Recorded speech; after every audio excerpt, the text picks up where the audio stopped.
What a powerful day. Lit on fire. Um,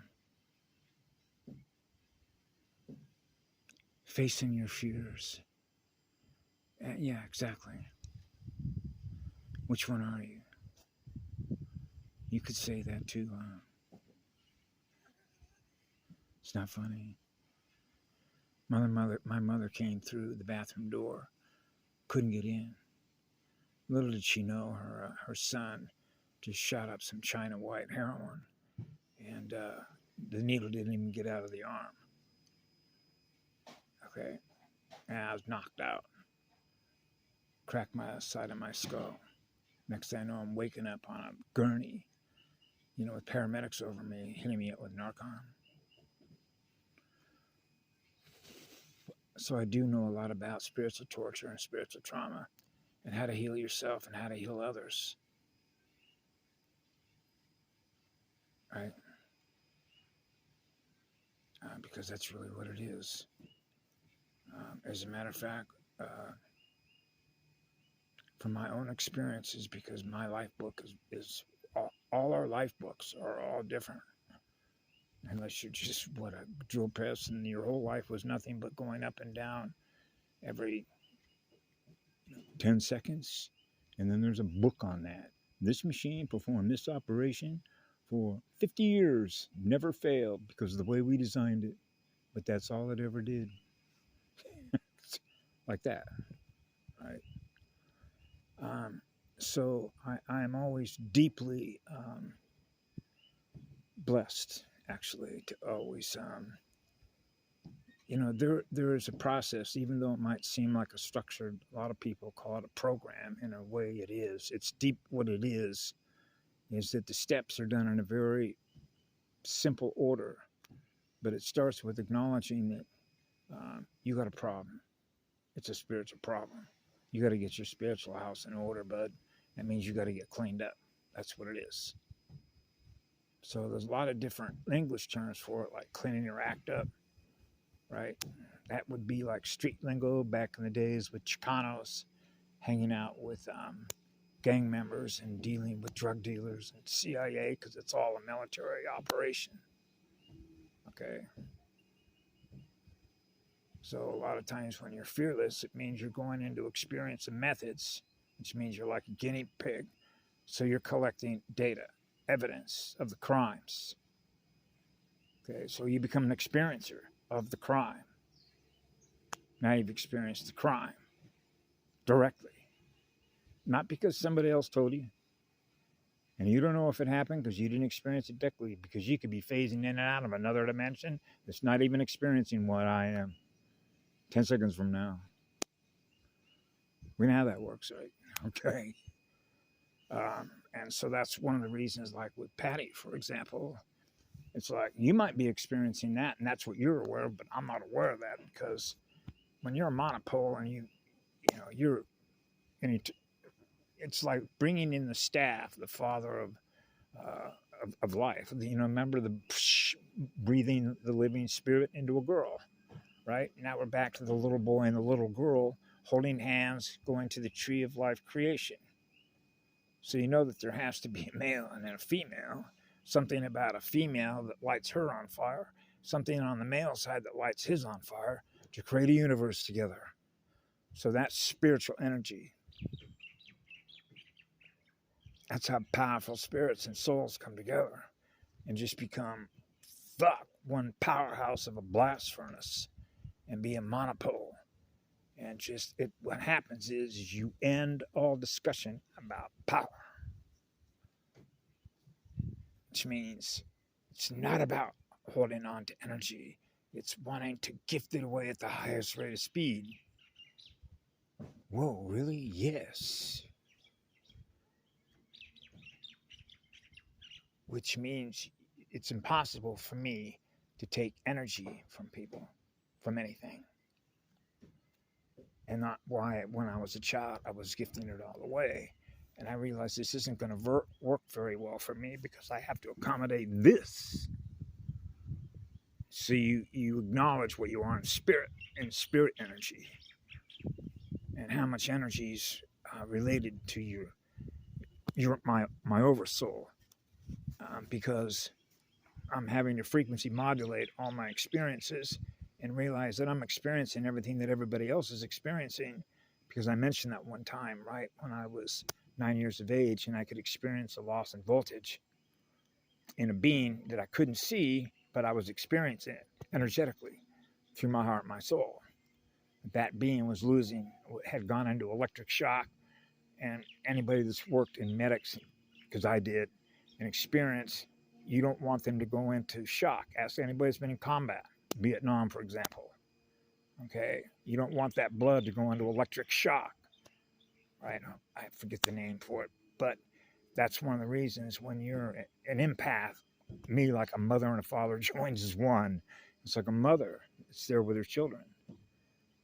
Everything's going to be okay, because they're experiencing the love in you, that if they have a connection, their soul has a connection to remembering, having a memory of the waves, of the vibration held in memory, that means they can experience what love is. Otherwise, they wouldn't have a memory of experiencing what love is and know what love is if they weren't able to experience the handshake in which that energy is now being transferred into that being. Okay, so they're getting the real McCoy. So if in their cellular memory or their soul has any memory of that vibration, which is an eternal love vibration, okay, then that vibration is in your memory somewhere. And so if you're experiencing that vibration at that level, then you will be able to identify it and remember that. Whoa, that's source. That's the energy that loves you, because you're feeling being loved. So you know you're being loved, because you never forgot what it feels like to be loved when you came into creation.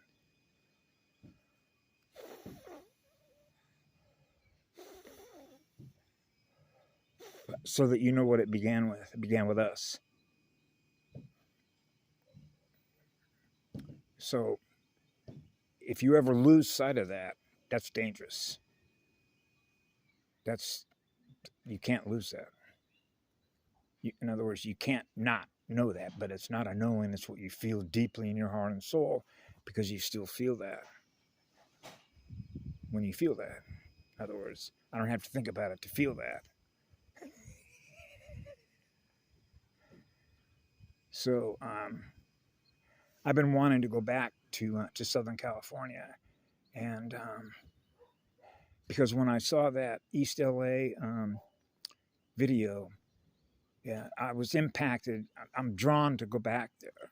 I was up on the San Gabriel Mountains back in, what was this, last September, I guess it was, up there past Mount Baldy, because I used to work on that forest as a wildland firefighter, hotshot. And so that whole basin, the whole Southern Cal basin, because I know how to do the measurement of population density, consciousness, and all that kind of stuff. So I was trying to push, working with the sun, as much like the higher consciousness stuff, waves just down into all that population density. All those operating systems that are connected to all the other operating systems that are running on electrical density consciousness. Come on, experience more light, wake them all up. Come on, we're here, Hey, push it, and then the chemtrails start showing up and all that stuff, and then trying to break into my radio set. And so it's all network stuff. I mean, at the end of the day, anybody that knows anything about communication knows that you want to burn their lines of communication down so they can't speak with each other anymore. Nobody saw them. So Arcturians know how to do that real well.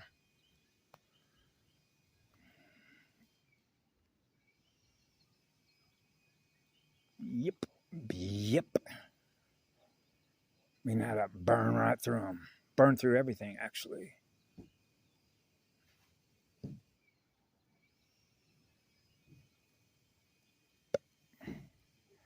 Monopole like a buzzsaw.